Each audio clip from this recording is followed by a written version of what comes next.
আজ বাসায় বানিয়ে নিলাম কুমড়ো ফুলের চপ। আগে কেউ কখনো এটা খেয়েছেন কিনা কমেন্টে জানাবেন। আসসালামু আলাইকুম ভিউয়ার্স, কেমন আছেন সবাই?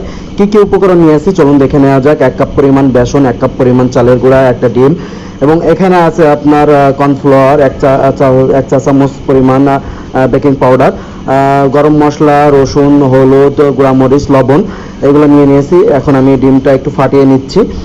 এখানে সব উপকরণগুলো 1 কাপ পরিমাণ পানি দিয়ে, ঠান্ডা পানি দিয়ে আমি সব উপকরণগুলো এখন মিক্সড করে নিব। একটু ভালোভাবে মিক্স করতে হবে, বিটটা ঘনত্ব এমন আসতে হবে, তাহলে আপনাদের চপগুলো ভাজতে অনেক সুবিধা হবে, অনেক ফুলবে।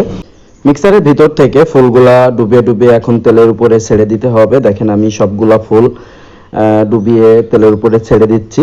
একটু বাদামি বর্ণ হওয়ার আগ পর্যন্ত ফুলগুলা নেড়ে ছেড়ে নিতে হবে, যেন কোনো সাইডে বেশি লেগে না যায়। দেখেন বাদামি বর্ণ চলে এসছে। এখন আমি ফুলগুলা উঠিয়ে নিচ্ছি। এগুলা হয়ে গেছে। দেখেন কতটা সুন্দর হয়েছে দেখতে, অনেক টেস্টি হয়। সকলে বাসায় ট্রাই করবেন। ধন্যবাদ সবাই, ভালো থাকবেন, ভিডিওটা শেয়ার করবেন।